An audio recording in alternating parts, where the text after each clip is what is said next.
మరి సమయం 7 గంటల నుంచి ఉదయం 10 గంటల వరకు విబిఎస్ అంటే విరామ బైబిల్ పాఠశాల ఏర్పాటు చేయబడుతుంది.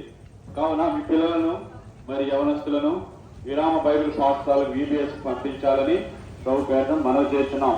ఈ విబిఎస్ లో అనేకమైన విషయాలు బైబిల్కి సంబంధించిన అనేకమైన విషయాలు పిల్లలకు నేర్పించబడతాయి. మరి ఆ రీతిగా వారు ఈ లోకంలో మంచి ప్రవర్తన కలిగి జీవించే వారు చేయబడతారు. దేవుడిచ్చే ఆశీర్వాదం వారు పొందుకునే వారుగా చేయబడతారు. కావున విబిఎస్ మరి పంపించవలసిందిగా ప్రభు పేరున మనం చేస్తున్నాం. విబిఎస్ లో వారికి ఏ విషయాలు నేర్పించబడతాయంటే డ్రాయింగ్స్, బైబిల్ సంబంధించిన డ్రాయింగ్స్ ఏ విధంగా వేయబడాలో వారికి నేర్పించబడతాయి. అలాగే కలర్స్ మరి నేర్పించబడతాయి, పెయింటింగ్స్ వేయబడడం నేర్పించబడతాయి. అలాగే పప్పెట్ షో, బైబిల్ సంబంధించిన పప్పెట్ షో వేయబడుతుంది. అలాగే క్రొత్త పాటలు వారికి నేర్పించబడతాయి.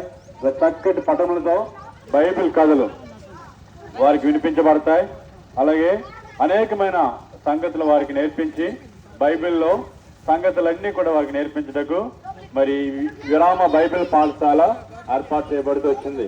కావున మీ పిల్లలను ఈ విరామ బైబిల్ పాఠశాలకు మరి పంపించవలసిందిగా ప్రభు పేరిట మనం చేస్తున్నాం.